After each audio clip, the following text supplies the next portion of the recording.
to attract businesses. We know we need to attract residents to increase our tax base and lower taxes. So what is that balance of investment and taxation that is palatable for our local businesses? I think those are conversations we need to continue to have with the business community, and we need to ensure that they have a voice in any decision-making on the part of the council moving forward. Thank you. The question goes to Dennis Batty. I've been on the Planning Commission here in Forest Lake, and I've got to sit and listen directly to these people come make their presentations. And I think there's I'm going to oversimplify it a little bit, but there are basically two groups of people that come, particularly as it relates to business. The question was about red tape for businesses, so I'm responding specifically to that. There are two groups of people who come. One is the, I don't mean anything unkind about this because I are one, mom and pop businesses who have no previous experience working with planning commissions or city councils, that sort of thing. And so this whole process is just completely foreign to them. I think we have to develop a narrative that we can hand to people like that right up front.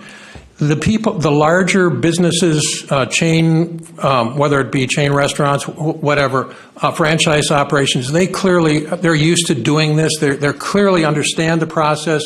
I think we just have to make sure that they understand exactly what the process is going in. Thank you. Any additional comments? We'll move on to the next question then. It goes first to Tim Miller. What is your vision as to how to bring the Forest Lake community together in a cohesive manner to build a future? It's one of the biggest questions that faces any city, especially one that's gone through some of the turmoil that we have here in Forest Lake over the last few years. And the key really is transparency and encouraging community involvement. I think the more people we can get to the city council meetings, not just benefits the city council members to understand what it is that's important to the community, but it brings a bigger sense of pride in what's going on in government. Thank you. The question goes to Connie Grubovi. So I think we're ready for some innovative ideas in Forest Lake and trying to reach out to the community. I think the city of Forest Lake does a pretty good job of trying to reach out and solicit community information. But is it time to do something a little different than having our city council members sit up here like this? Could we have a table that we sit at and we talk to each other as city council members? Could we have a different kind of forum where community members could come in and engage with city council, maybe on city council evenings, where people truly will feel they are being heard, and seeing a person, looking a person in the eye, having a conversation and getting some immediate feedback from that conversation. So I'm ready for something new, something different, something to shake things up a little bit and not do things as we've always done them just because we've always done it that way. Thank you. Question moves to Dennis Batty, please. I think it starts with recognizing that there are differences of opinion. There's differences of ideals, differences of goals, but there has to be common ground. If everybody wants to be part of Forest Lake and wants to see Forest Lake grow and thrive, and there has to be a willingness to find common ground, and sometimes that means backing away from things that you know are divisive. And I think that I like this idea of giving the average citizen an opportunity to voice their opinion in a non-threatening atmosphere. I think that has to be part of it.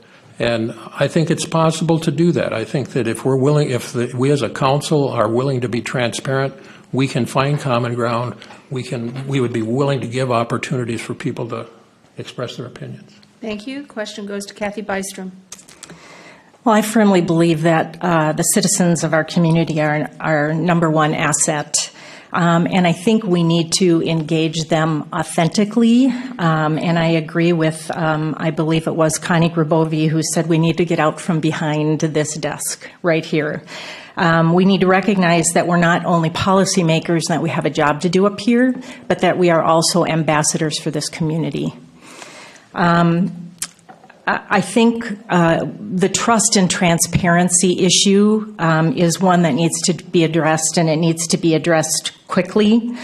And I think just functional government, providing opportunities for citizens to provide their input, ensuring that two-way communication so they can not only provide their input, but that we have mechanisms in place also to communicate out to them challenges, opportunities, and successes that we're having here too. Let's let them understand and see on a daily basis what's going on in their community. Thank you. The question goes to Kelly Monson. Yeah, so this question really hits on a couple of my priorities as a city council member.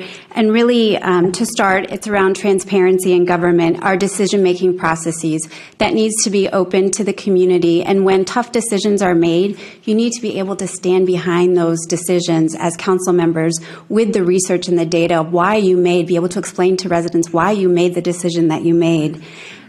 And I would also say, most importantly, is authentic community engagement. This doesn't mean the 2 minutes that you get to come to the podium and talk and sometimes cut off, but this means us, like Kathy and Connie said as well, getting out there, getting out in the community. It's not, authentic community engagement is not transactional. It is about building relationships with our residents. And differences are good. In fact, various perspectives are important. In fact, that's when some of your most innovative ideas come forward. And so I would really like to see us move forward with all of these priorities. Thank you. Any additional comments? We'll move on to the next question. It goes to Kathy Bystrom first. How would you handle conflict in council meetings? Well, I do think we have a mechanism in place to allow our community members, and I guess I'm not clear if we're talking about conflict with community or conflict within the council itself. How about both? Okay, how about both?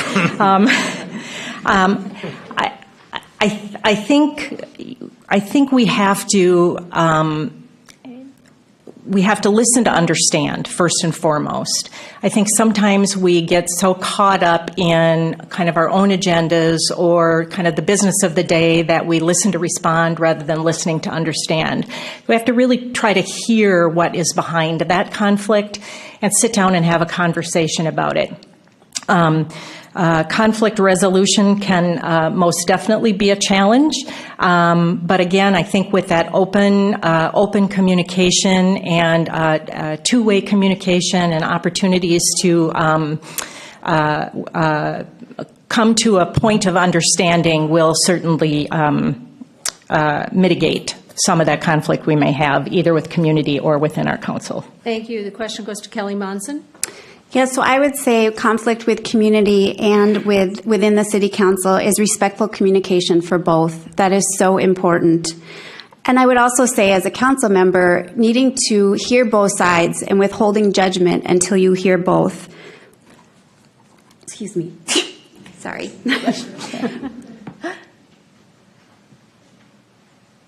Okay. Sorry, allergies. She's got to sneeze. Question now goes to Dennis Batty. I tell people when I go to building committee meetings on some of my institutional projects that I charge extra if I have to referee fights and threaten to bring boxing gloves to the next meeting. But obviously that's not the way to solve the problems. But I think it starts and ends with mutual respect. I think I as a member of council of the community have to be willing to listen to both sides of the argument.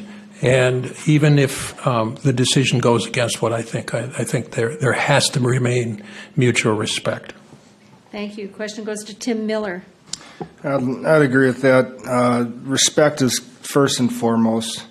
I think we need to, as council members, respect both sides of every discussion and really listen, not listening, waiting to take your turn to talk, but listening to hear what that person who's speaking has to say, whether it's at the podium out there or one of these microphones up here, or in whichever manner we decide that we want to have those meetings. But the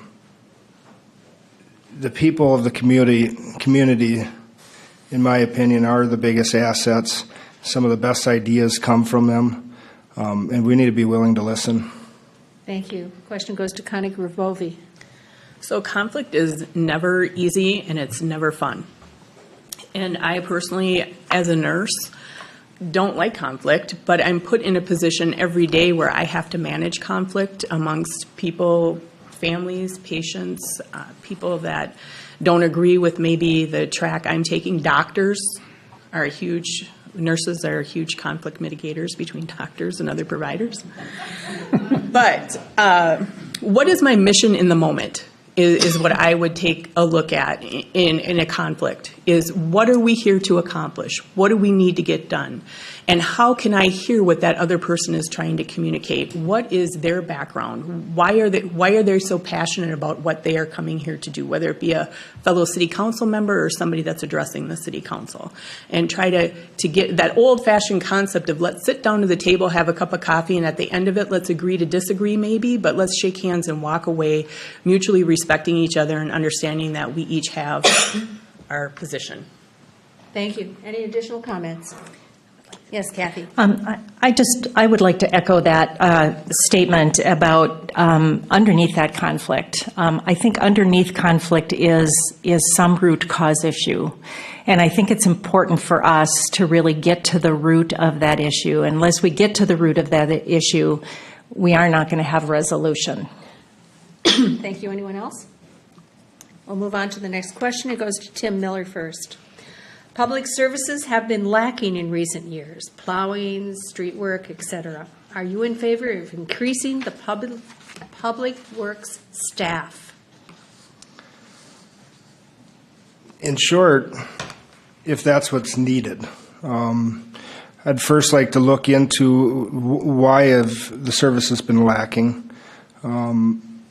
Increasing staff, increasing budget isn't always the answer to that.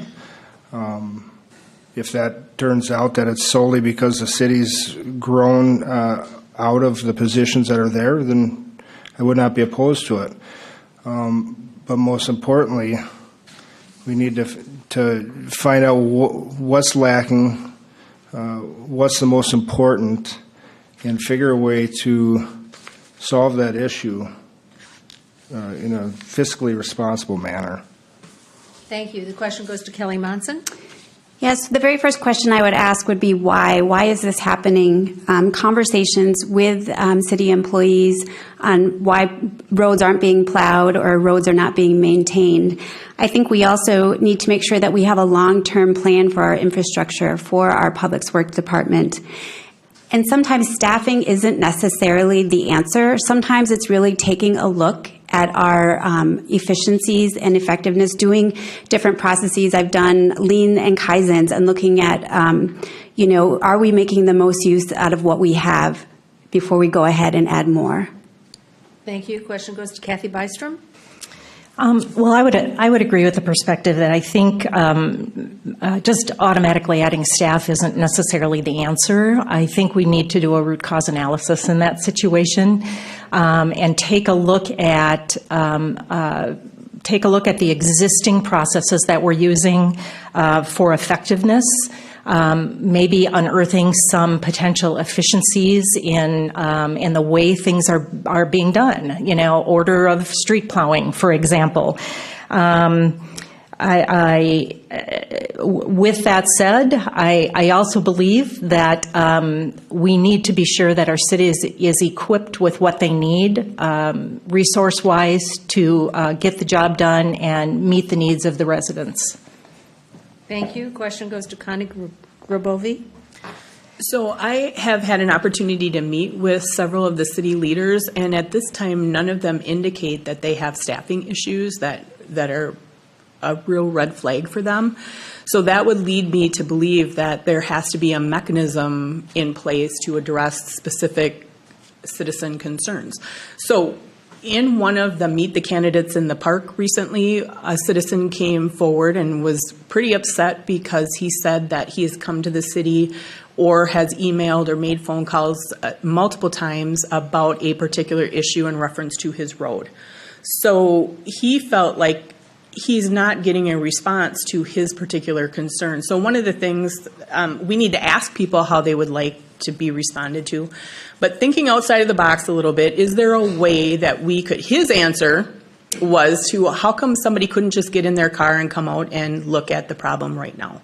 And in a perfect world, wouldn't that be great, right, if we could just address it immediately? But is there some way the city could put into, and I'll have to stop. Thank you. Question goes to Dennis Batty. This is a toughie. I am close enough to a number of the governmental agencies just because of my job to, I think, understand where staffing issues are. But I want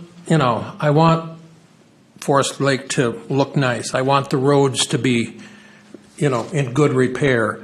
And I know it's not easy. And to me, it falls back to having a plan to do this. There are multiple communities here in the metro who have a not a 1 year or 2 year plan, but they have a 20-year plan for not only replacing but maintaining particularly key arterial streets and roads. And I think we have to have a plan, and you have to work to plan. Thank you. Anyone have any additional comments? I do.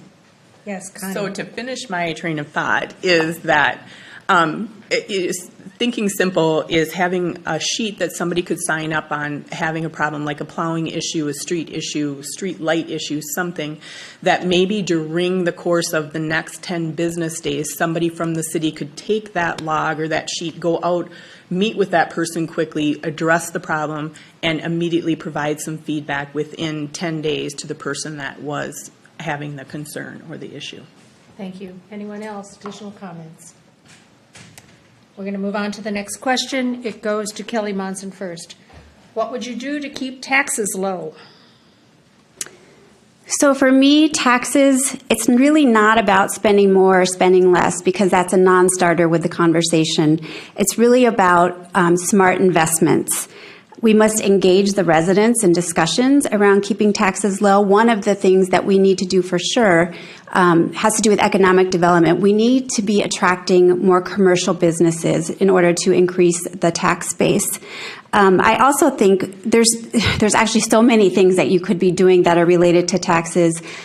We have to stop putting the burden on all of our residents. So again, bringing in other businesses to increase our tax base, as well as making sure that things like our parks are welcoming, and we have great parks and we have great trails, and people want to come and they want to move in here. And this is where they want to build their homes. This is where they want to raise their family. That is definitely something to be considered when we're talking about taxes. And it's not something that can just be easily answered in a minute. If I had maybe 20 minutes, I could talk more with you about that and be happy to, and I have to stop. Thank you. Kathy Bystrom. Well, I agree. I think we can get to a tax tipping point, so we have to be careful. Obviously, Economics 101 says the way to manage that is to either increase your tax base and increase your revenue in some way, shape, or form, or decrease expenses. So I think we have to look at that full picture in the context of what our community capacity is to absorb the burden of those taxes, or what can be a burdensome situation for them. I think we also need to engage our citizens in some priority-based budgeting around what we view collectively as a community are our priorities, and then we need to look at allocating our resources accordingly. priority-based budgeting is a best practice for. And she got the stop sign. Question now goes to Connie Gravovi. So I wonder, could we look at that question differently? Instead of how do we keep taxes low, what is value added with the taxes we are currently paying? Are there things that we're paying for that we don't particularly care to be paying for? Could that be something we could look at and maybe find areas in the current budget where we could trim fat, or we could look at maybe that's a program that's no longer value added by the community? And then obviously attracting new business tax base would be the smart thing to do, but I think there are things that we have to address, like the process for businesses to come into town and things like that before we would talk about that. So I would be willing to engage in a process that looks a little differently at that question. Thank you. The question now goes to Dennis Batty. I have real strong feelings about this, and I'm, everybody's worried about keeping taxes low, and I think it's absolutely a valid concern. But the best way, in my mind, to keep taxes low in the city of Forest Lake is to increase our tax base. We do that by being proactive to business, drawing back business in. We do it by being proactive to developers who will come in and build homes that people will come and buy and pay property taxes on. This community has huge potential when it comes to additional development. Can you imagine asking this kind of a question in Roseville or Brooklyn Center or any of these first-tier communities around Minneapolis and St. Paul that are basically 95 or more percent developed? We're not even 60% developed in Forest Lake here. We've got huge potential for that. I think the answer is very simply is to embrace new development. Thank you. Question goes to Tim Miller. I couldn't agree with that more. Increasing the opportunities for development, both commercially and residentially.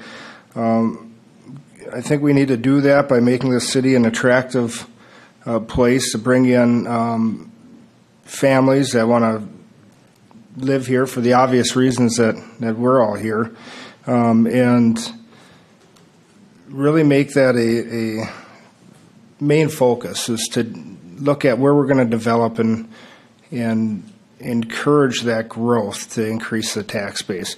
One thing I do know is costs in general aren't going down, at least not in our personal lives, and certainly not from a government standpoint either. That said, we do have to really look at the budget and make sure we're spending smartly. Wasteful spending just has no place in a small community. Thank you.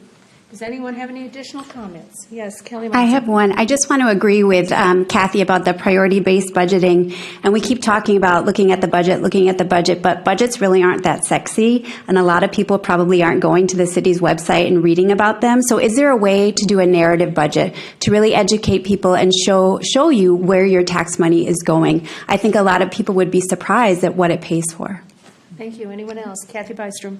Yeah, traditionally budgets take kind of an incremental approach. We look at a current year budget and and that becomes the basis for the next year budget. But I think priority-based budgeting really forces us to take a deep look at where money's being spent, to prioritize those services, look for efficiencies and duplications, to focus on doing the important things really well and cut back on the rest, kind of a lean model. It really questions past patterns of spending. Oh, do I? No, I think she held up the wrong side. Did she? That was Okay. 30 Okay, seconds. never Yes, mind. Sorry. Anyone else? Additional comments? Yes, Dennis. When I'm working with a client as an architect, every single project I've worked on down through the years has had a budget. We've had to meet a budget. Budget gets established, we have to meet it. And quite often, the client wants, this much, and they have this much budget. And one of the things that has to happen is that there has to be a balance established between those things. And I talk, it's not original with me, but I talk long and hard about best balance. There is a best balance for every city budget. Thank you. Anyone else? We will move on to the next question. It goes to you first, Dennis Batty. Can affordable housing be used as a tool for economic development? That's a great question. I'm sure in some communities it would. I don't know that you can make an across-the-board statement about that. I am absolutely in favor of affordable housing. I realize that it means different things to different people, and I want, coming back again, as an architect, we're at our best when we do things for the best possible price. And as far as spurring economic development, it comes back to supply and demand, and if there's a demand for it, then there should be a way to produce it, and that should stimulate the economy. Thank you. Question goes to Connie Grabovi. So I believe in affordable housing for everyone. Not everyone is at a place in their life where they're able to afford something that after 10, 15, 20 years in a career, someone is able to purchase. This question, affordable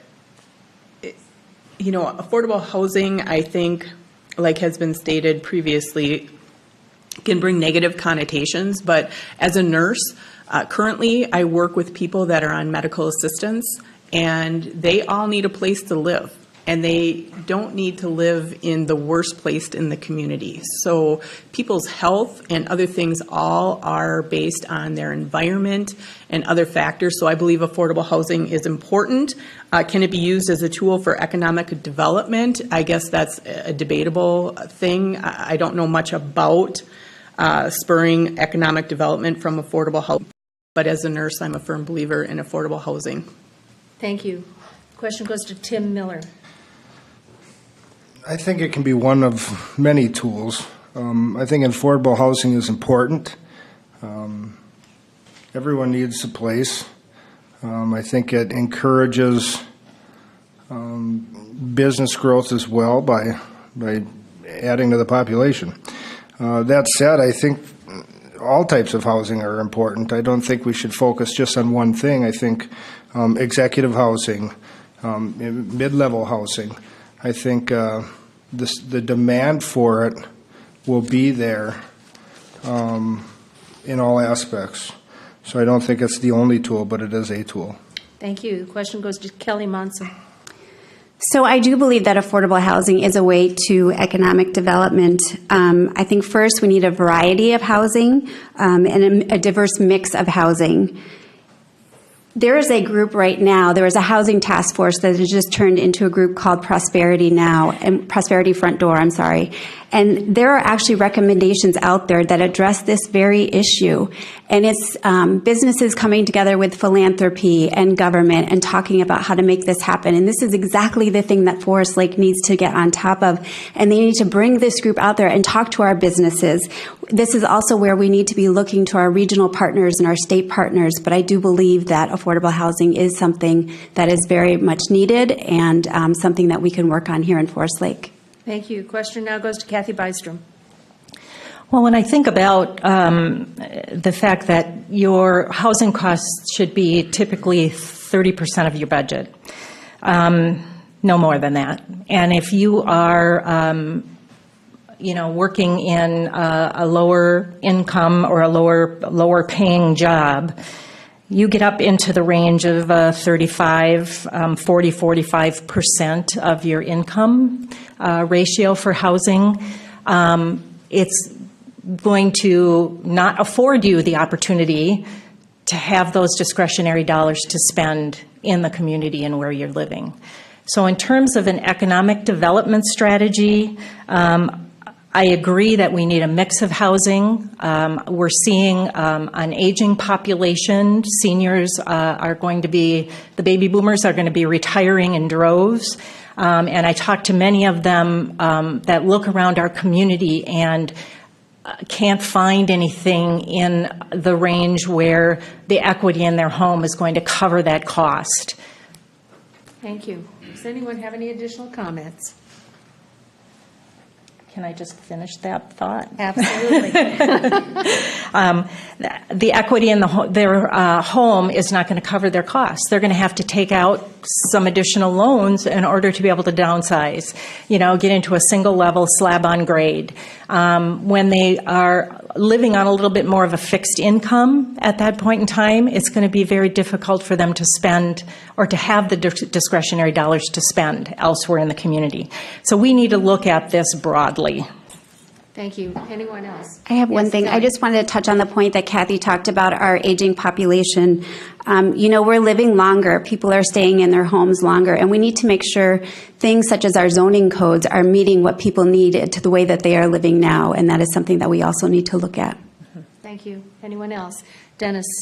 Part of that broad look that Kathy mentioned here, I believe, needs to include a look at our zoning, because one of the things that I believe will drive this and will make that affordable housing affordable is lot size. And I know this was a big discussion as part of this current comprehensive plan review, and I think it's absolutely essential if we're genuinely interested in retaining the senior population, Finish your sentence. that we've got to do something about lot size. Seniors don't want giant lots. They want simple, small lots that they can build an affordable size house on. Thank you. Anyone else? Can I just add one piece too with the lot size? I want to make sure people know this isn't just about building houses, but preserving what we have. We have a lot of old homes in Forest Lake that could be preserved. Anyone else? Unfortunately, that has to be our last question. I have a whole stack that I didn't get to. But we will now move to closing statements, and we will begin with Kathy Bystrom. Well, I want to thank the League of Women Voters and the Forest Lake Chamber for hosting today. We have a lot to be proud of in this community: beautiful natural resources and caring, engaged citizens and business leaders, skilled and effective city leadership, energy, desire, and the will to improve. I really think we're on the cusp of something great here. So why me? I believe I'm a proven leader in this community. I have experience in large, complex systems as an employee of Fairview and as a former member of the school board. I have the skills in strategic planning and collaboration. I've served on multiple boards and committees.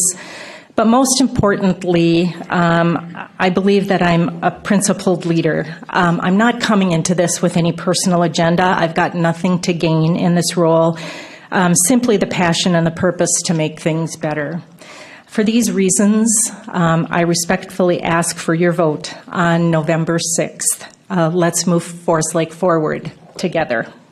Thank you. Now with this closing statement, Dennis Batty. It's been an interesting evening and fun. And I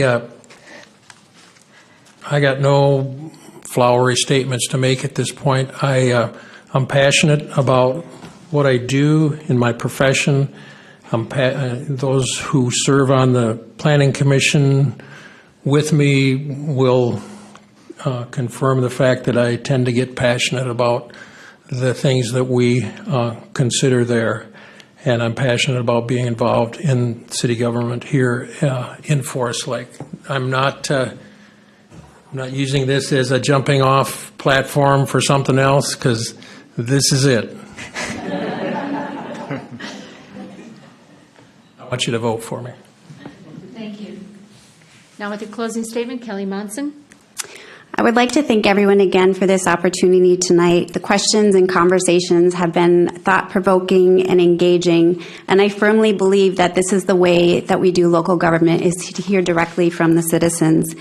And as I said in my opening statement, I have a strong love for this community, which is why my husband and I chose to move our family here. We could have moved anywhere, and we chose to come here. I also have seen what happens when needs are ignored or unmet. Every day, my job in government is to make it better, and I want to bring this to my community. When issues arise, I will be there to listen. I will never promise to have all the answers. In fact, no council member should. I will work hard to make connections and work with all of you to find solutions so we can have a better local government. I look forward to gaining your support and your vote this November, and it'll be great working with all of you to help move our community forward. Thank you. Thank you. Now with her closing statement, Connie Grabovi. So I have a passion for service and a passion for honesty and integrity in our local government, and I want to be part of that process moving forward. I appreciate the fact that everyone came out tonight and our hosts for hosting this event.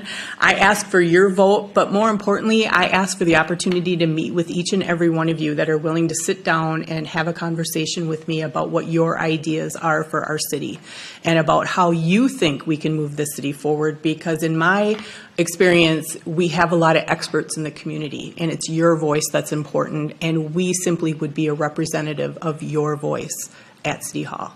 Thank you. Thank you. Now with his closing statement, Tim Miller. And thank you again for putting this event on and allowing the community to get to know the candidates, so appreciate that. It's been a learning experience for me tonight, that's for sure. I promise, if I can have your vote, I promise to keep learning every day, keep listening. I look forward to listening to the needs and the wants, the dreams of the community, working with you all to move forward. I think that's an important message here. Put the past behind us and move forward in a transparent city council. Thank you. You've heard 5 of the candidates for City Council. There are 2 seats. So the top 2 vote getters will be elected. The League thanks the candidates for their participation, the Lakes Area Community TV for broadcasting this event, the City of Forest Lake for the use of their facilities, our League volunteers, and you, the audience, for your attendance and interest. Let your voice be heard. Vote on November 6th. Thank you and good night.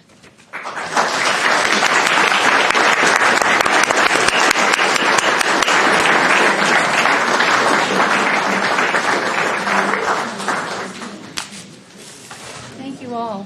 Thank you. Thank you. Thank you. The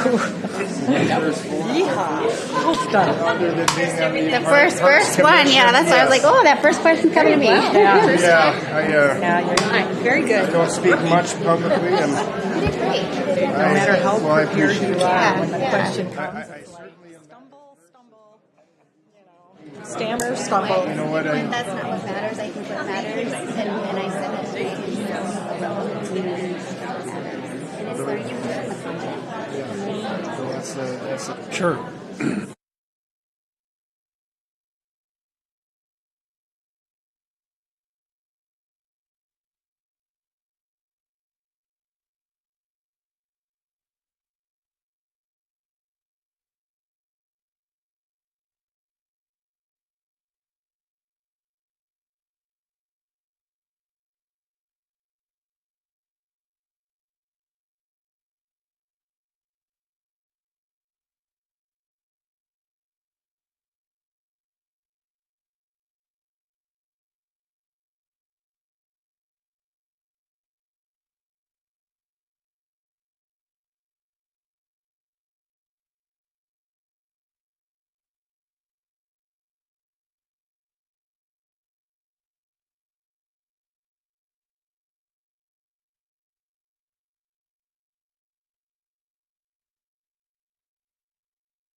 Statements, and then after that, it's random order. So then the first of the questions would come to me, or come to Ed? The next question will go actually to you, as I look at the grid, yeah. Okay. And you might think ahead, because I'm going to start with the first question. It's the same, which is what are the three top issues? Okay. Good evening, and welcome to this League of Women Voters Forum for the candidates in the November election for Mayor of Forest Lake. My name is Liz Nordling, and I will be moderating this forum tonight. As a trusted volunteer organization, the League of Women Voters does not support or oppose political parties or candidates. We sponsor forums like this to provide voters an opportunity to hear candidates' views about issues of interest in the upcoming election. This forum is being broadcast live on Channel 20 by the Lakes Area Community TV and will be rebroadcast. Playback times can be found online at latvten.com. latvten.com. The order for speaking tonight will begin in alphabetical order and will be rotated thereafter. Candidates' remarks are being timed to assure equality of time, and questions are being collected from the audience. We have 4 candidates for mayor of Forest Lake. They are Mara Bain, Ed Eigner, Sam Husnick, and Susan Young. We'll begin with opening statements, and we'll start with Mara Bain. Good evening. Over the last 2 years, residents have had an opportunity to see the Mara Bain brand of leadership in action. In my first council meeting, I voted to invest in our downtown by approving the Lighthouse Lofts project. While we have learned some important lessons during that project, history will prove that it is an important milestone to successfully redeveloping our downtown lakefront. In my second council meeting, the police disbandment kicked off. I partnered with thousands of you, Councilmember Husnick, and together we overcame an underdog 3-2 vote and successfully saved the Forest Lake Police Department. I argued hard to change 8 words to our zoning code to pave the way for a mental health facility so desperately needed in our area, which would have brought destination health care and all of the associated economic developments to Forest Lake. When a massage business posted inappropriate and sexually suggestive photos of young girls, hundreds of you joined me in protest, which led to the business withdrawing their request for a license renewal. I fought hard for ethics and integrity when Councilmember Freer no longer had his primary residence in Forest Lake. My proudest moment was our 5-0 vote for Administrator Casey, who begins his career in a couple of weeks. We can't overemphasize the importance that throughout the last 2 years, we've exercised budget control and fiscal responsibility. The Seattle Seahawks refer to their fans as their 12th player. I look at all of you, our engaged residents, as our 6th council member. I'm proud of the partnership we have built and look forward to the conversation tonight and throughout this campaign over how we move Forest Lake forward. I look forward to earning your vote and being your next mayor. Thank you. Next with his opening statement is Ed Eigner. Hi, my name is Ed Eigner, and first of all, I'd like to welcome you for taking your time out of your busy days to attend this. It's been said by the other candidates in the council that you are the greatest assets that Forest Lake has. I don't look at you as assets. You are the government. The government is the people. So I appreciate you taking your time, and I appreciate the Women's League of Voters to put on this forum this evening. I've served on the council for the past 4 years. Prior to that, I was on the Planning Commission. As everybody is aware, there were some very volatile issues. One of the things that I am most proud of is that it takes a lot of backbone to stand up there and say no to some things. It was brought out about taxes and financial responsibility. I think that is a key point for the mayor and the council people, is to spend your tax money wisely. You are the people that, and myself included, as a taxpayer, we're the people that provide the funds to make the city run. We certainly cannot be wasteful. And I feel very proud that we have a reasonable budget. We also passed a ordinance that not more than anything that exceeds 85% of an annual budget, operating budget, has to go to the people. You have to vote on it. They can never build a building like this again without the people's input. Thank you. Thank you. Next with his opening statement is Stan Husnick. Good evening, everyone, and thanks for being here. And thanks to the League of Women Voters and the Chamber for putting this forum on. Really appreciate it. I'm Sam Husnick, that I just mentioned. I lived in the city of Forest Lake my whole life. In fact, I've been committed to the city since 1953 when I started the first grade here. And I've been living here ever since. And I've been serving the city of Forest Lake for the past 23 years on various committees, including the city council. My wife and I have been married 49 years. We have 2 sons that are a constant source of pride and bragging rights, one of whom is serving overseas for his 3rd deployment in the Middle East. We have 2 wonderful daughter-in-laws who have given us 2 grandkids that I'll never be done spoiling. And so as far as what's going on in the city of Forest Lake, I've said I did serve on the last 2 years on the city council, and there have been some contentious times. We certainly did not agree on several different issues, and one of the things I want to see is that just some more decorum and getting along with people and that sort of thing.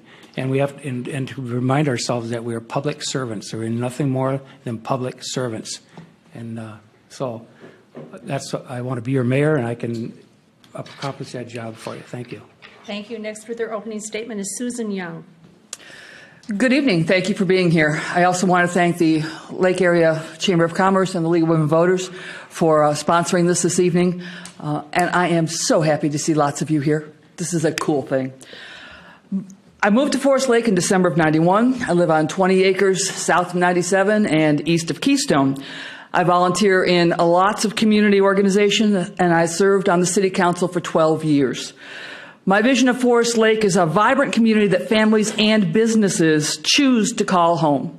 I want to help this city be a city that young families and elders find safe and supportive and fulfilling. It's time to bring together our divisions, to combine our strengths, to combine our interests and skills to build a stronger and more cohesive community. We can leverage our resources to attract new families and businesses to support and serve them. In many ways, the city is similar to your home. Your home needs to be maintained. You need to replace things as they wear out. You need to make sure that you keep it neat and tidy. You want to make sure that your city is pretty much the same way. It needs to have things replaced, it needs to be maintained, and it needs to be neat and tidy and a welcoming place if we're going to attract new families and new businesses to be here. Forest Lake is my home. Forest Lake is my forever home. I seek to serve as mayor to help this city be the very best it can be and the very best home for all its families and businesses. Thank you. We'll now go to questions. And the first question goes to Sam Husnick first. What do you see as the top 3 concerns facing Forest Lake? One of the things that I've been talking about for the past several years is we still have a division between the old township, what used to be the old township, and the city of Forest Lake since the merger. And this has been going on for the past 20 years. And I've been talking to people about it, and a couple of things that I hear is, one person told me that, well, there was a promise made that we would get water, and that, city water.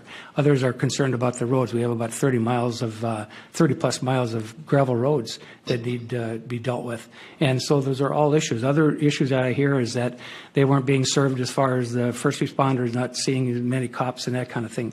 And so we need, certainly we need to be talking about that. We need to engage people with that particular issue and try to move forward. That's how we become a strong community.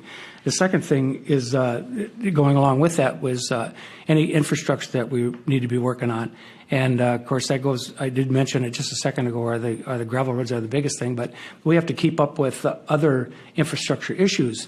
And we did that in the last couple of years with the we finally ended up with a bond to fix lift stations that were sorely needed repair. The third thing that I would talk about would be we need to talk about shovel-ready larger sites. We talk about businesses, but welcoming businesses into this city, and we need to be able to show them that we have the property and the shovel-ready sites to accomplish that. Thank you. The question now goes to Mara Bain. Thank you. First and primary, we need to restore our reputation and trust. the reputation we currently have within our region does not represent the vibrant, healthy community that most of us recognize and call home. It's a community that we are proud of, and we need to restore our good name. Trust is a key component of any economic engine, and without trust in our city government, and without investors trusting us to be a good partner, we are being held back.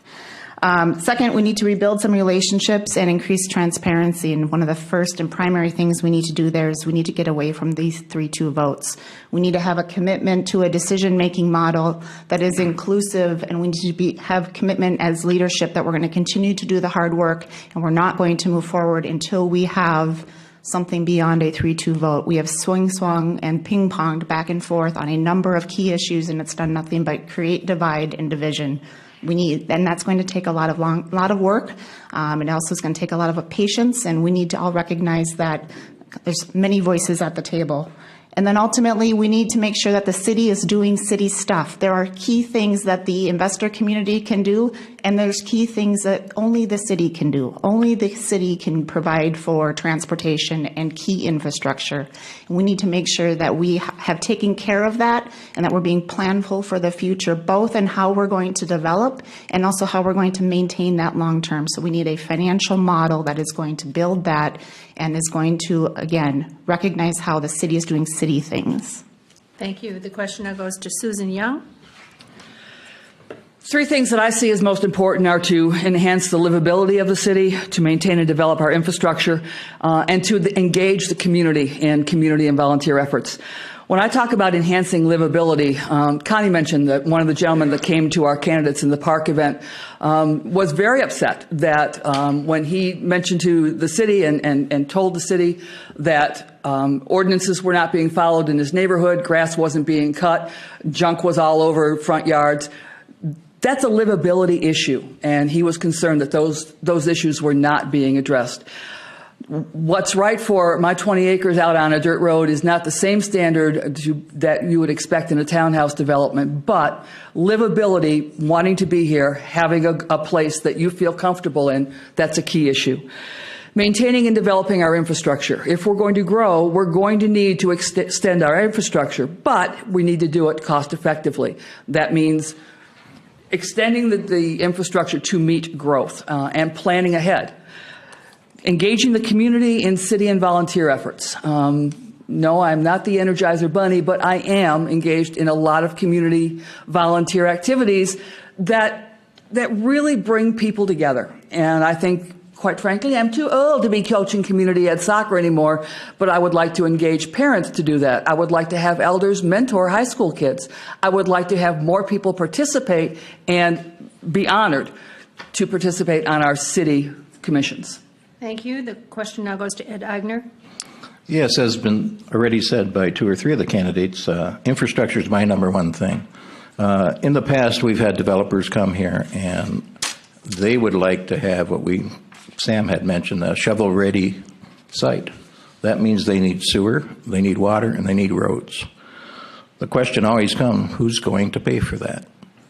So I think it's time for us to probably look at maybe bonding and putting in some of these things ahead of time.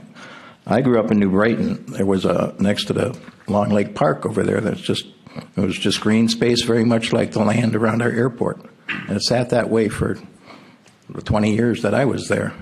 You drive down that road today, there's all kinds of businesses. There's senior housing, there's condos. It's just an amazing change. And it all happened because that city council had the foresight to start putting that infrastructure in. They had the roads, they had the sewer, they had the water. And lo and behold, all those businesses came. And once the first 2 come, the others will follow. And of course, the small things that spin off of that will continue to grow. And that's the revenue base we need. Residential housing is nice, but if anybody that's been on the council and looked at the budget, it's a loss. The tax revenue off those residential properties is not enough to keep us going. We need commercial development. Thank you. Thank you. Does anyone have any additional comments? And we'll move on to the next question. It goes to you first, Susan. What is your vision for Forest Lake in 5 years or in 10 years?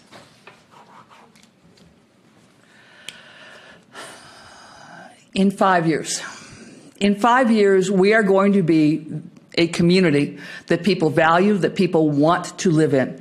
We're going to do that by engaging more and more people in the community. In my previous runs for city council, I considered our biggest threat is that we've become merely a bedroom community. People work someplace, they come home, they go in their house, they reemerge the next day when they go to work, they come home, and they stay in their homes. Maybe on the weekend they get out and mow their lawn, but that's not engaging in your community, and you don't feel welcome and you don't feel excited about living in that kind of a community, and you don't attract other people to you.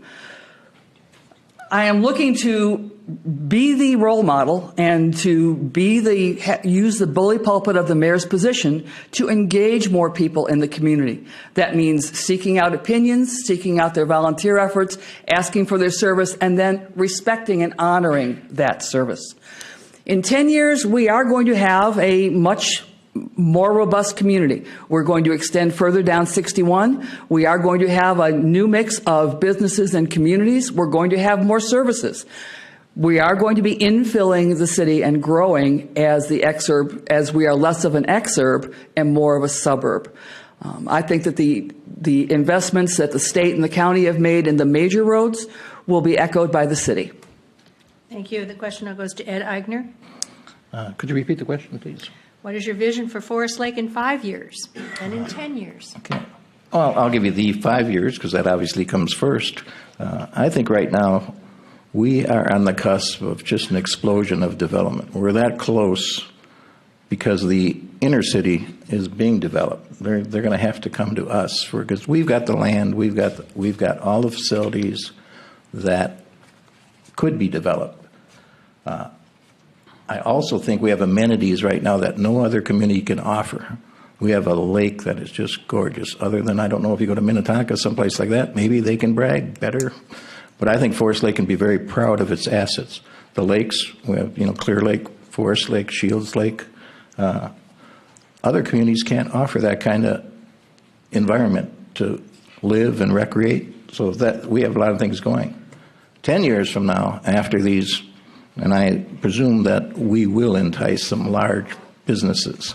When those come and create a revenue base that we can expand our parks, we can expand our trails, we can expand all the amenities that young families are expecting in communities. Right now, at the present time, we don't have the funds to do that. We need a revenue base that's going to increase, and that means development has to come from the commercial sector. And I think we're very close to bringing in a big box store, and it will snowball from there. Because, like I said, the one asset we do have is land. Thank you. The question now goes to Mara Bain. My vision for Forest Lake is that we will be recognized as a premier community to raise a family and grow a business. That means investments in schools. That means investments in amenities. It means that we recognize and treasure our lakes. We have a unique proximity to both nature as well as the Twin Cities. We need to do that through balanced residential and commercial growth. As was previously mentioned, we do have a residential tax. Residents are expensive. We need to make sure that we have balanced residential and commercial growth. I want businesses to view the city of Forest Lake as a key strategic partner. We need to make sure that we have the city is in their lane and investors are in their lane, and then businesses see the city as being a key partner. And also, I think ultimately we will see all of that in improved residential and commercial land values, which means that Forest Lake has been successful in attracting those investment dollars, attracting those families, being the premier community that people choose to live and grow a business in the Northeast Metro. Thank you. The question goes to Sam Husnick. Thank you. In the next 5 years, I see an explosion of development here in the city of Forest Lake. We're just primed, and we're in that position right at the moment. And I think our population could easily increase to 5,000 people in the next 5 years if it's done correctly. What we need to hear is we need to be doing something about jobs, which means we need to bring businesses in here that produce jobs. and that's very important. And they have to be well-paying jobs. And that goes along with the idea that we need a strong, vibrant public school. And that just goes along with it. And the other thing we need is to develop some sort of a technical school. I'd love to see a tech school right here in Forest Lake that deals with some of these jobs that kids aren't necessarily going to be going to college. They don't want to go to college necessarily. And so we can, so that we could see the development over the next 10 years that we could be more elderly friendly and we could become a destination city. And that's really is my dream. Thank you. Thank you. Any additional comments? I'll make one more comment to piggyback on top of the comments that have been made. We have this large economic engine in the Twin Cities that is just adjacent to us, and we keep talking about there's so much opportunity knocking. I think that now is the time where we need to identify what's the mix of those businesses that are coming in and what's the highest and best use for Forest Lake. What is it that we want to attract? How is it that we are going to define ourselves? And what's our strategy of managing the opportunities that are going to be coming in? There were some questions in the previous forum about how do we attract those? And I think it's not necessarily about what do we need to do to attract. Those opportunities are going to come in. It's what's the filter and what's the decision-making mechanism we're going to be using. Thank you. Anyone else? We'll move on. I think the question was what is the vision, and how, so how we get there is going to be very important. But Yes. it's but the vision is there. Thank you. Anyone else? We'll move on to the next question. It goes first to Ed Eichner. How would you prioritize the budget over infrastructure, public safety, roads, and parks by percentage of revenue?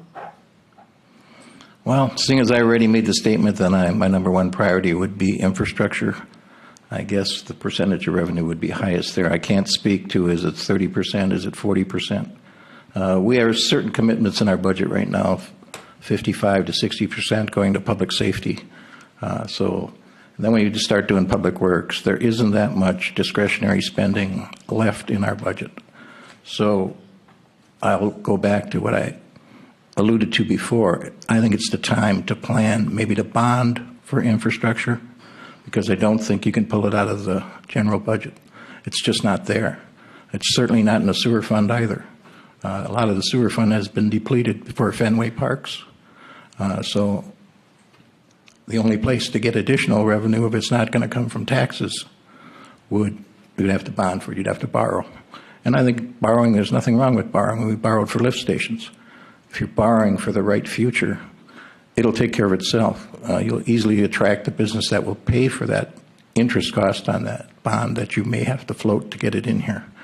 It might be a combination of bonding and some taxing. So. Thank you. Question now goes to Sam Husnick. No, the priority was infrastructure and parks, and what was it? I'm sorry. How would you prioritize the budget over infrastructure, public safety, roads, parks by percentage of revenue? Ed did bring up the good point that of the 45% or whatever it is for first responders and that sort of thing. So the next thing certainly is infrastructure, in my opinion. We got to keep up with roads and streets and sewer and water and maintaining our water treatment plants and wells and that sort of thing. The next thing would be the parks. The parks are kind of taken care of in a way that there's park dedication fees that are collected from when we have development that takes place. And so all that goes hand in hand. If you have the infrastructure there, the development takes place, parks get their money, and we collect more taxes that we can be working on the infrastructure. So that it's kind of a round robin situation there. So thank you. Thank you. Question goes to Susan Young. In our current budget, it's about a 4 public safety, 1 public works, 1 parks, senior center, cable commission. Those are called culture and recreation. Those are general fund budget issues. In this city, we have a water fund and a sewer fund. The people that have water service, the people that have sewer service pay to those respective funds. Folks like me that live out and have my own well and my own septic system do not pay into the water fund and the sewer fund. Putting together infrastructure to extend out to our future growth areas is going to be a burden on the water fund and the sewer fund and the folks that pay into those. That means that if we are going to have developers come into the city and businesses come into the city, they need to pay their fair share of the cost to the city of having them here. I understand that it is very attractive to try and throw money at a business to attract them to come here. We quite frankly pay a couple of businesses in this city to be here. One of them about $30,000 a year. On the other hand, I don't think it is the responsibility of citizens to worry about paying for something that, as we've heard before, they really don't have service from. I think that the current 411 on the general fund side is appropriate, and I think that Ed is right. Cracking that infrastructure nut is going to be a challenge of how we fund it. Thank you. The question now goes to Mara Bain. Thank you. As previously stated, I agree with the comments that were made around public safety, and our existing investment in public safety is appropriate and should be maintained, and it is a high priority. If nothing else, we need to be safe. The good news is I believe we are well covered with our current budget spend. Additional funding is not necessary. The question becomes around infrastructure and development. And I have 2 points to make on this. One is we need to continue to partner with our regional and state resources and making sure that we are attracting the right infrastructure. And things like the Highway 97 bonding bill come to mind of things we need to be promoting within our community and making sure we're attracting state level and regional level investments in those key infrastructure points. The other thing is I'd like to give some recognition to our mayor for the very bold move that was made on the 180th interchange. During our comp plan, he promoted and put into our comp plan draft an interchange move I-35 and 180th, and that is a bold move that is both infrastructure as well as development. And for us as a city to promote those ideas at the local level as well as with our regional partners is going to be critically important to our future. Thank you. Does anyone have any additional comments? Yes, I do. I would like to add, I missed part of the question, the part pertaining to roads and parks. I believe there was a 3-part question. Yes. So I guess I would still prioritize infrastructure as number 1 by probably 50%. Roads being number 2, I'd probably give that 25%, and the remaining 15% going to the parks. So that would be my priority list. So, but without the infrastructure and without the development and tax base, the other 2 can't happen. So, thank you. Anyone else? I would like to chime in.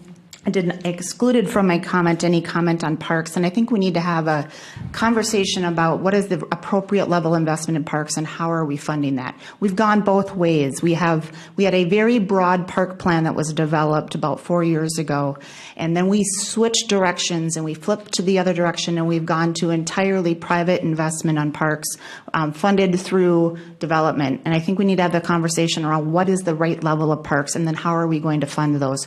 We have an area, for example, on Chestnut Creek where there's no parks planned. We need to have that conversation. What's appropriate? Thank you. Anyone else? We'll move on to the next question. It goes to you first, Susan. Knowing the 2019 budget is based on a 7.5% appraised value increase coupled with a 4.6% levy increase, how would you explain this tax impact to a resident?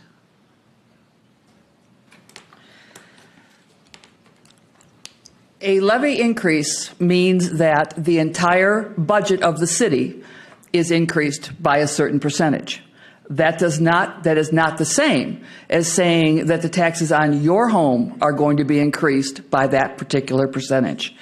The taxes on our homes are a combination of the county tax, the school tax, the city tax, the watershed tax, the mosquito control district, and on and on. All right, so what the city's increase in a levy, the amount of money that the city needs to run next year, is not the same as you getting a 4% increase on your city taxes. That's the first thing that folks need to understand, is that you can I don't want to say, you can play games with the way things are presented. All right. There was an increase to the city's levy last year, and my taxes went down. As we have more residences, as we have more businesses, as we have a stronger community, that levy, that amount of money that it takes to run the city and provide the services that the residents demand, is spread over a larger place. One expects that as the city grows, the budget to provide services to that city will grow. The trick is to make sure that it's spent responsibly, that we have more than one meeting where the public is invited to talk about the budget, and that everybody understands the various pieces that go into our city budget. Thank you. The question now goes to Ed Eigner. As Susan pretty eloquently explained, that a lot of it is out of the city government's control. Washington County sets the evaluation on your home. So it's hard for me to explain to a resident, and believe me, I've sat down with quite a few of them when we have Truth and Taxation Day, and they come complaining about their tax bill being so high. A lot of it is because the value of their homes just recently increased dramatically. Hence, their tax went up as a percentage. It's not a city issue. We held our levy to this time around 5%. So to sit down with that person, because the question is, how do you explain? The other key component, and it's going to be, you voters will decide, is the school levy that's coming. There's a large portion of your tax bill going to the school district. That is not something the city can control. That's up to you people when you go to the voting booth to decide whether or not you want to pass that levy. But along with that levy comes a tax. And again, I would sit down and counsel these people that we can only control the city's portion. We can't control the lion's portion, which is the school district and also Washington County.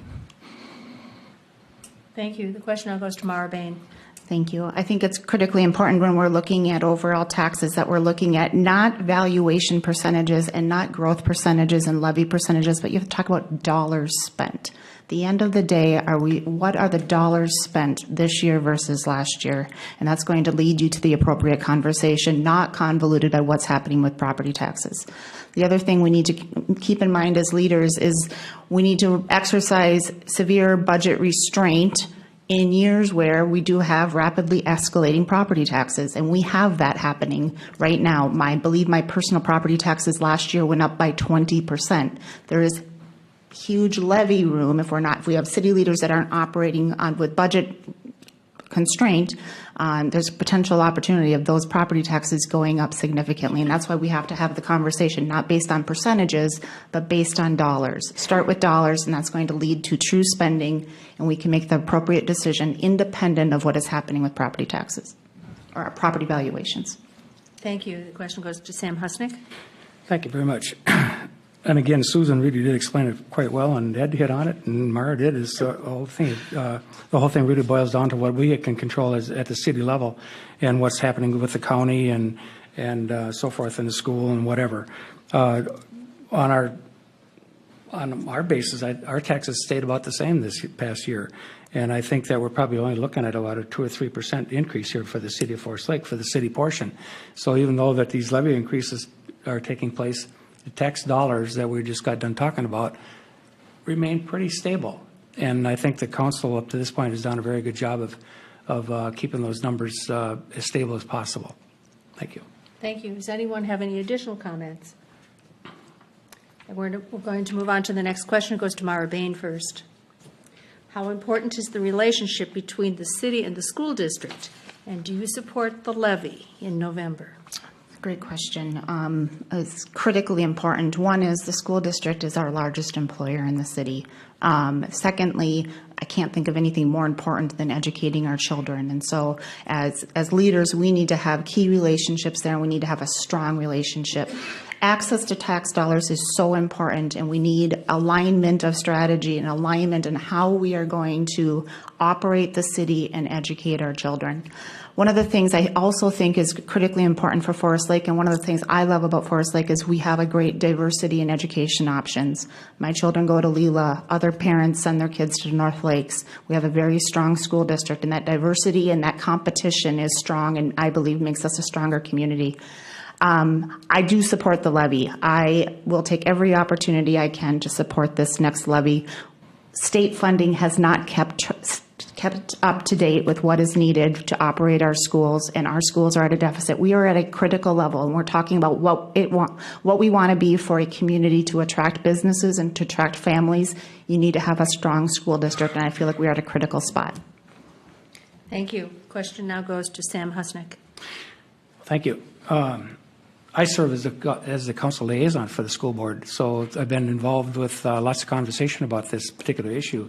And one of the things that's been happening is that this whole thing, as far as money is concerned, has been going on too long.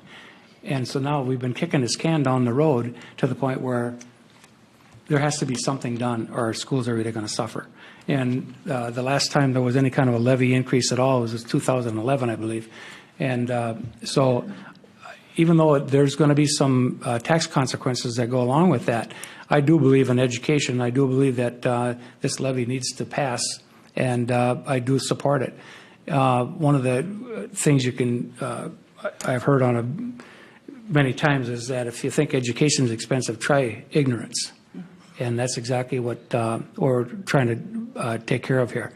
And so, along with that, I'd like to see an expansion of the school in a respect that, again, I touched on it earlier, some kind of tech school. I'd love to see that, and get some of these kids into programs that they could actually use as a meal ticket. And so that's about all I have to say about it. Thank you. Thank you. The question now goes to Susan Young. Families determine where they want to live by the school district, by the services that the schools provide. If they have kids that need some extra services, if they have kids that are into sports, if they have kids that want to do debate, they tend to look at the school district that they're moving into to say whether or not their kids will be prepared for life from that school district. Businesses want well-prepared employees. One of the things that truly frightens me is when I go someplace and there is a younger individual who does not know how to make change and count back change to me. I can't imagine being an employer and thinking about how to educate that kind of a basic that I would expect schools to prepare. Forest Lake has some really innovative programs. Our EMT program, some of our work-study programs. The FFA is preparing kids for lots of different careers, not only agriculture careers. I am going to support the levy. I think that this is important. I think there have been some issues that people have turned away from choosing Forest Lake to live in and to have a business in because of our disinvestment in our school district. So I am supporting the levy.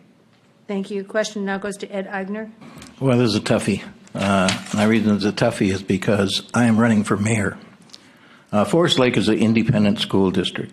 They chose to be independent. They do not want a municipality telling them how to run their schools, nor do we as a city want the schools telling us how to run our city.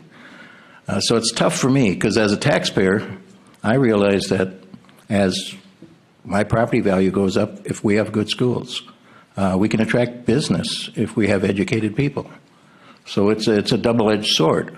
I'm not in favor of the city as a council coming out and saying we're in support of the levy because that is not the business of the city. It is the business of the school district, and it is the business of all the communities that make up that district to vote on whether they want that levy. It's not the job of the city. So as an individual, Ed Eigner, as a taxpayer, I can say I support the levy. As a mayor, I can say I want to stay neutral. They run their school system and we run the city. However, the city does provide a lot to the schools, safe routes to schools, $1 million bridge, and granted a lot of it was paid through a grant, but the city provided that, not the school district. The future is for an underground passageway to go under when the new roundabout comes in on 97. That is something that the city will partially pay for. The school district does depend on the city, but Forest Lake is not the only city making up that school district. Thank you. Does anyone have any additional Yeah, I comments? would, please. Yes, Sam. One thing I did not hit, and I'm sorry, it was part of the question, was the actual relationship between the school board and the council. And I think we have to strengthen that relationship, and I think that it's been strained lately. And it's kind of I hear a lot of kind of a them against us kind of thing. And that's the one thing I hate to see, because we're all one community, even though they're independent district, they're independent elected officials that make these decisions on, asking for a levy or, so we still need to strengthen that relationship as far as I'm concerned. We can't have this business where it's them against us. Thank you. Anyone else? The only other thing I'd like to add is that there are some working relations that in the past year have gone very, very well. The watershed is, in fact, I was just on a bus tour with the watershed. That was a joint venture between the University of Minnesota, the watersheds, and the city to fund a water reuse program. What they're doing is collecting, it's a giant rain barrel. They collect the water off the new structures over at the school, the field house, and they will reuse that water to irrigate the athletic fields. Also, that one has just been completed, and we're going to do one with the elementary school now. So the city does help the schools. Thank you. Anyone else? Mara? We'll just chime in real quick just to echo Councilmember Eigner's comments and to just say I think that's a great example of where the city's doing the city things, the school is doing school things, and together we're doing something for the community. That is exactly what the model and how the relationship should work. Anything else? Susan? Yeah. And the converse of that is that we don't get in the school district's way. I think that the school district was unfortunately missed an opportunity when their solar panels were disallowed by the city. So we do need to strengthen the relationship. We need to support each other, but not get in each other's way. Thank you. We'll move on to the next question. It goes to Ed Eigner first. Our airport is currently underutilized. What would you do to promote the airport both as a business asset and as a source of recreation for the community? Well, as a member of the Airport Commission, I kind of disagree with the question. It's not underutilized, and we're at full capacity as far as rental hangars out there right now. We cannot do anything to entice more pilots to come here. We did spend $300,000 of taxpayers' money to get a $3 million grant to put a hardtop runway in. That has been the biggest attraction to attract more aircraft to come here. There are a lot of aircraft cannot land on a grass field for insurance reasons, for the type of aircraft, and Sam, being a pilot, can explain that better than me. But we made a huge investment to increase that value of our asset at the airport. What I was hoping, and we do have one commercial building on the docket to be built out there, a hangar in a commercial business. What I was hoping for is maybe a pilot that wants to locate his business here, and for the sole reason that we have an airport. And if you look at, and I'm going to take it to the nth degree, over in Blaine, for that airport brought in Medtronics. Those two big buildings you see on R10 are because of there's corporate aircraft can come in there, corporate jets land there. So it's a perfect base for them. We are not that large. We will never have jets at this runway. It's too short. But we certainly might attract some private smaller planes where they are business owners and want to locate here. Thank you. The question now goes to Susan Young. I'm not sure the airport is underutilized. I think there's a yin and a yang there. If you have lots more planes coming in and taking off, that means that residents that thought that they were going to have a nice small airport suddenly have more noise and more business than they thought that they were going to have. On the other hand, having more hangars and more businesses generates more property tax for the city because all those hangars do pay property taxes both on their buildings and in the personal property that's in the buildings. In terms of building community, I'm really sorry that there wasn't a fly-in this year. I think as a community asset and a community celebration, the fly-ins with the Young Eagles program, the celebrations with they had cars there, they had lots of planes flying in, historic planes flying in that we wouldn't have the opportunity to see otherwise. I think that was a great community celebration and asset. I think that businesses that are here, there are some. There's the gentleman that flies the banners. He flies out of the Forest Lake Airport. We had a skydiving company that was doing great business, and they also generated business for some of our restaurants downtown. If your family came in and Grandpa was skydiving, and no, I will not be doing that. Grandpa was skydiving. They had coupons to Vanelli's on a cooperative arrangement. So there are ways that the airport and the community can work together. I'm sorry. Thank you. The question now goes to Sam Husnick. I served on the Airport Commission for 10 years. Plus, I've been in the flying business for about 54 years as a pilot. And as far as I'm concerned, the airport's never used enough. And the thing I'd like to promote is more business out there as far as aviation-related business. And that's one of the things that we're looking at with a hangar that's on the docket that Ed just mentioned, because then they would be doing some maintenance, kind of flight school kind of thing, maybe some brokerage, that kind of thing. And so there'd be more, hopefully more traffic. That all relates to more higher gas sales and whatever. But we already have people coming in to our airport for business. We have people coming to use the YMCA. They land at the airport, walk across the field, go to the YMCA. They got half their exercise done before they get there. Okay? And the medical facilities use our airport. North Memorial's there. I've seen them there several times. The State Patrol, Mosquito Control, all those entities have been using our public airport. It's a public airport. And I'd like to see it grow. Thank you. Thank you. Question goes to Mara Bain. Thank you. I look at the airport much like I look like access to the lake, public access to the lake. It is a public access to nature. I love the proposition that you can live in Forest Lake and have a business in Forest Lake, and you can be on the water in 10 minutes and you can be in the air in 10 minutes. And for that reason, I think the airport is a great community treasure. The model that I think we need to pursue for the airport is one of self-sustainability. I don't support using general fund dollars to support the airport. I feel like we need to find a self-sustainable model that allows for airport business to support the airport. We have a lot of community need in this community, as we've talked about. We have needs for infrastructure, we have needs for parks, and those are assets that are used by a high percentage of our population. The airport is an asset, but we need to pursue a self-sustaining model. One of the challenges we've had is there was a project that got upside down, and that's created some turmoil. It's created some very tough conversations over the last couple of years. We need to go back to that self-sustaining model.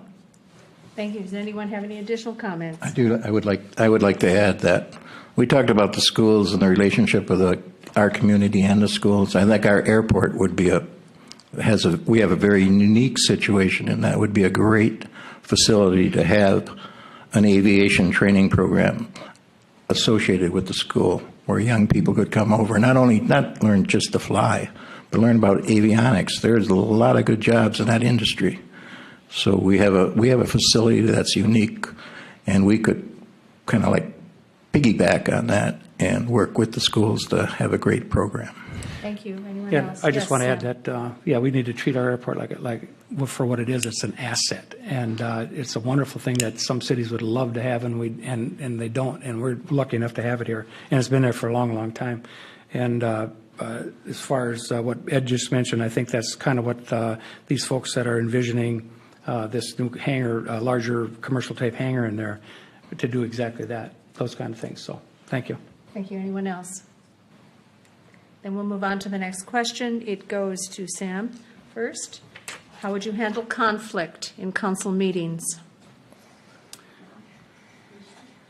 Stand up and yell, no. No, I think the thing that we have to remember as council members or a mayor or whatever, that, we're public servants, and whatever happens, whatever somebody's talking, you got to take that. You got to take the lumps and be with it. And the decorum has to be there. And you're a servant. You're not, everybody wants to call you a leader of some sort. No, you're a servant. You're to serve the people, and you're there to listen to their concerns. And if it's on the council member, one of the council members, you listen to their concern. And sometimes you come up with a compromise that nobody's happy. But sometimes you come up with a compromise where everybody's kind of happy, okay? And so I think that's how you do it. It's just the decorum and being easy. I guess, and remembering that you're a public servant. Thank you. Question goes to Mara Bain. Thank you. I think you have a couple of things come to mind. First, you have to respect the person first. And one of the things that I look to do is to develop relationships. And if you can understand where that person is coming from and understand that individual's goals, gosh, it makes it a lot easier to try to find some common ground and find ways that you can build rather than divide. Also, as many of tough conversations we've had on council over the last couple of years, I've always tried to keep in mind that that individual was elected to a seat and has thousands of voters behind them. And so while I may get frustrated with the individual, I need to recognize they represent the voice of thousands and need to find a way to navigate through that. And then finally, I would say one of the things I'm most proud of is there's been certain relationships that I've been able to just spend hours together. As many times as Councilmember Freer and I disagreed, gosh, we spent a lot of time together. We would spend hours together. Staff would be shutting off the lights and going home, and we are just talking it out. And so finding opportunities where you can talk it out, find somebody who has a difference of opinion. Where can we find common ground? Councilmember Backus has done a fantastic job of this in the last couple of months, in my opinion, as he's gotten his legs underneath of him. You find him looking for that common ground and trying to bridge the divide. Find where can we agree first, and then ultimately how do we build off of that? And as I mentioned in my opening comments, we've got to get away from these 3-2 votes. We're not ready to vote if it's 3-2. We need to keep talking and at least get to a 4-1, and that's going to take some time and some patience. Thank you. Question goes to Ed Eigner. As the previous forum with the city council candidates, are you referring to dysfunction amongst the council or with the audience? Council. Okay, so within the council, I agree with what's been said already. I mean, obviously you have to have decorum. You cannot. I guess I think I got pretty broad shoulders. I can take a lot of abuse, and it's just slings and arrows. It really doesn't. It's not going to kill me. I can listen to it, but again, to sit down, and I also sat down with Mr. Freer a lot, and we didn't always agree. Everybody thinks we're like that, but that's certainly not the case. Everybody thinks Ben and I are like that. That's not always the case. So you got to sit down and discuss what, and then the other group said the root cause, what is really the issue. On some issues, you're not going to agree. You're just never going to agree. And you're going to have a 3-2 vote. What is very disturbing to me is when we have a 3-2 vote, our very form of government is that 3-2 vote, 3 votes win. But a lot of people didn't accept that. And that's a root cause to me of some of the dissension. If it's 3-2, you lose, but you go on to fight another day. And I guess that's how I would handle it. Thank you. Question now goes to Susan Young. Conflict in and of itself is not necessarily a bad thing. Conflicting approaches to a challenge often find the best solution. I'm not going to have the best solution. Mara's not going to have the best solution. We may have conflicting opinions about how to solve an issue. The way to solve the issue is to say, okay, what is your idea? What is your idea? Let's bring them together. Where can we find some common ground from our different approaches? Arguments, disrespectful language, holding grudges for years in this community, that's not productive. And that is not what I would consider to be good approaches to conflict. The mayor is going to be setting the tone. The mayor is going to be holding him or herself and the other council members accountable for their behavior on the council, accountable for the decisions that they make, and accountable for the way that we as a council will approach decisions. So for the mayor to know what are really Robert's Rules of Order, what is the role of the mayor and what is the role of the council members, and to manage the work of the council in a respectful, collaborative manner, that is the way to best manage conflict and to get the best decisions for the city. Thank you. I'm going to go right on to the next question, which is in the same line. It goes to Mara Bain first.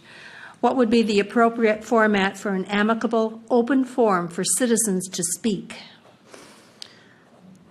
So for one, I support our current will always support some open forum comment structure. And whether we continue with our existing 3 minutes or whether we change that structure, this is your home. This is not city council. This is your home as residents. We serve you. The meeting is for you. That said, we also need to make decisions. And the key business, our government cannot move on if we are not, as leaders, able to sit up here and have a meeting and make decisions.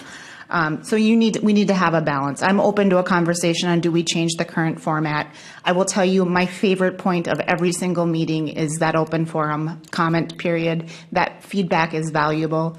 But I also understand not everyone's comfortable with that format. People would rather be naked than to talk in public. So let's make it something that works for everybody. But we've got to find ways to get that dialogue. I also like the comments that were made earlier tonight where City Council needs to get outside of these walls.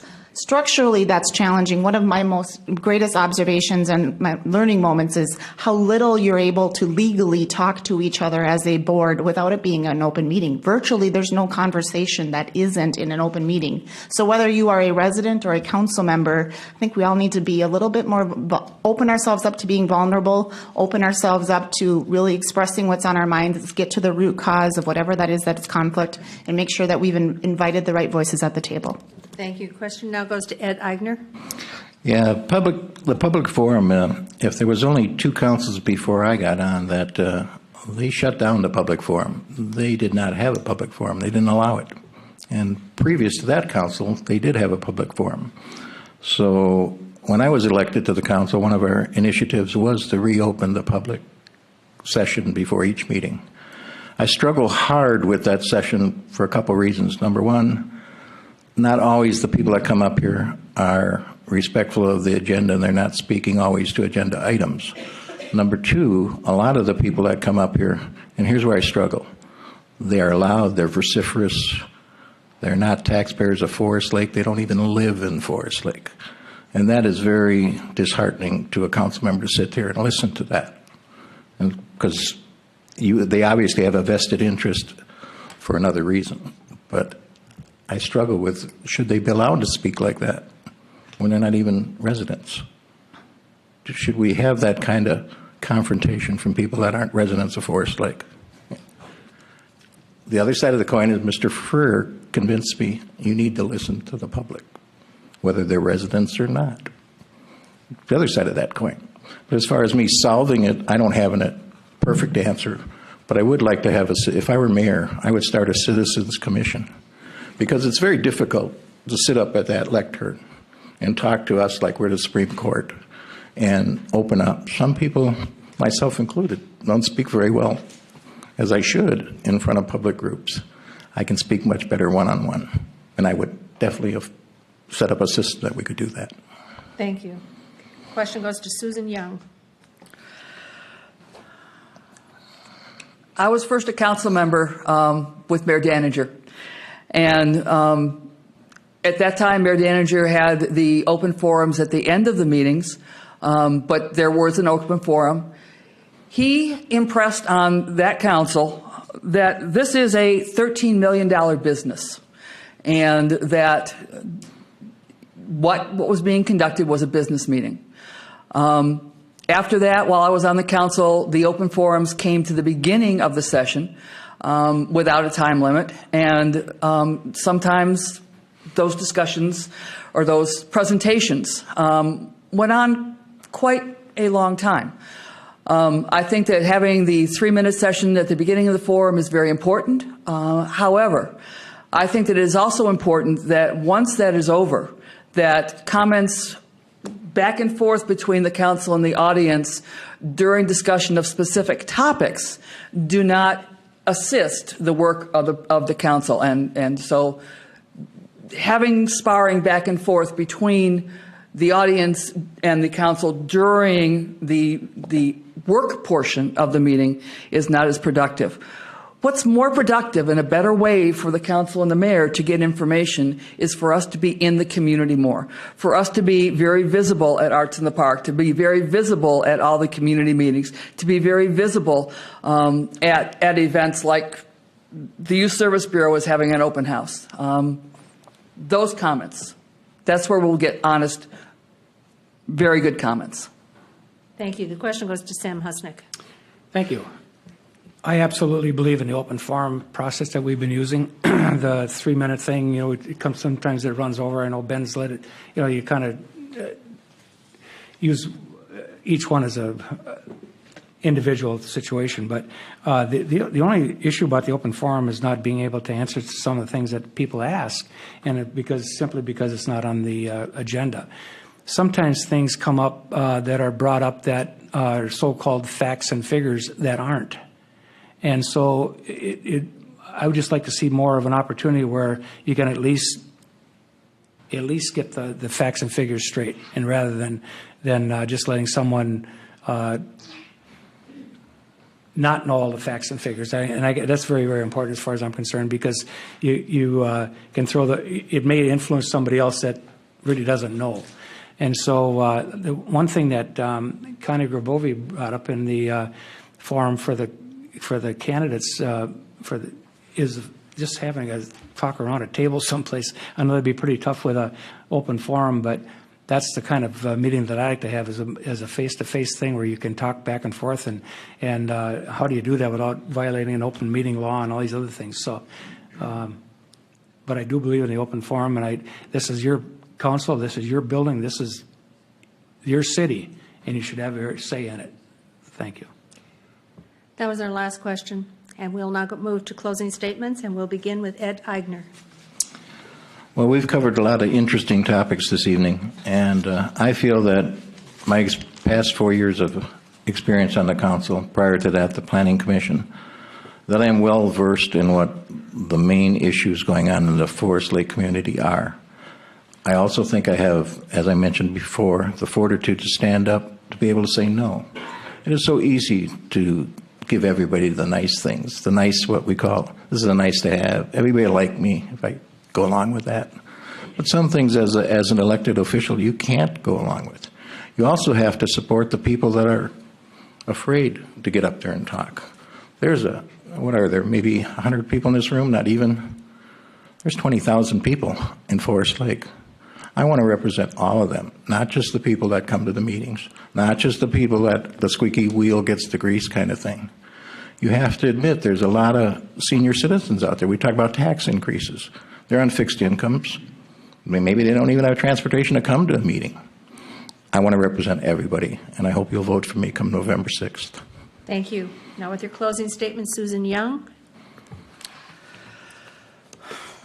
This is my forever home. It's so important to me that this be a thriving home that other people want to share with me. I'm experienced in planning. I'm experienced in maintaining the infrastructures of cities. I'm knowledgeable about finance and operations of a city. I work very hard to be active in the community and to be in as many places as I can, even though I'm not currently elected, so that I know what's going on in the community. I believe in leadership by example. I walk my talk. I'm at a life stage where I can absolutely commit my time and energy to this city. I'm hoping that you're going to join me in building a stronger and more vibrant community. And if so, I would be very honored to be mayor of the city. Thank you. Now with his closing statement, Sam Husnick. Thank you. My commitment I told you about before has been long history here in the city of Forest Lake. Our roots are really deep here in the city of Forest Lake. My wife and I live at the same address for the past 38 years, not to mention going to school all those years and that sort of thing. My commitment to the city, again, has been for the past 23 years working on the Planning Commission, Airport Commission, now the council. I worked on the last comprehensive plan, which was 10 or 11 years ago. And so worked with Mayor Danager at that time. And so by the end of the year, I'm going to be fully retired, and I can devote full time to the city of Forest Lake as mayor.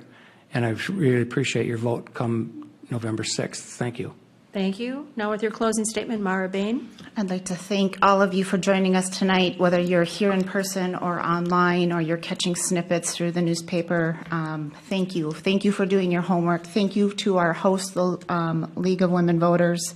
I am optimistic about our future. I love this town. My husband and I chose and continually reinvest in this community. I love this town. I also find it ironic that 2 University of New Mexico Lobos would be asking for your vote to be mayor. Susan is also a Lobo, so we have taken roundabout ways on getting here.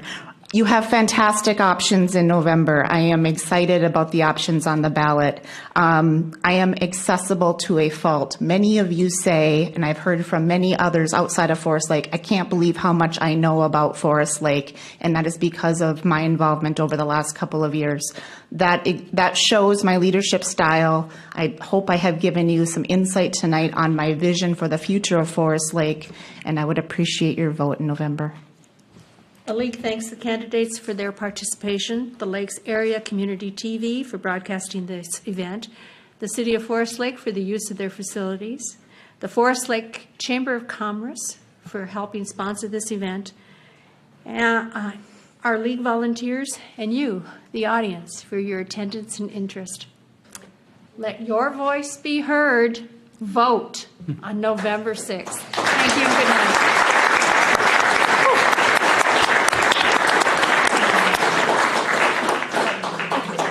That went faster than I expected it to. I thought I could squeeze in one more question. That's okay. But it was a good one. Okay, so they're all in anyway. Well done. Thank you very much. You did a very good job, Matt. Appreciate it. I pointed out. I'm like, I can't not say it. We'll always have our differences.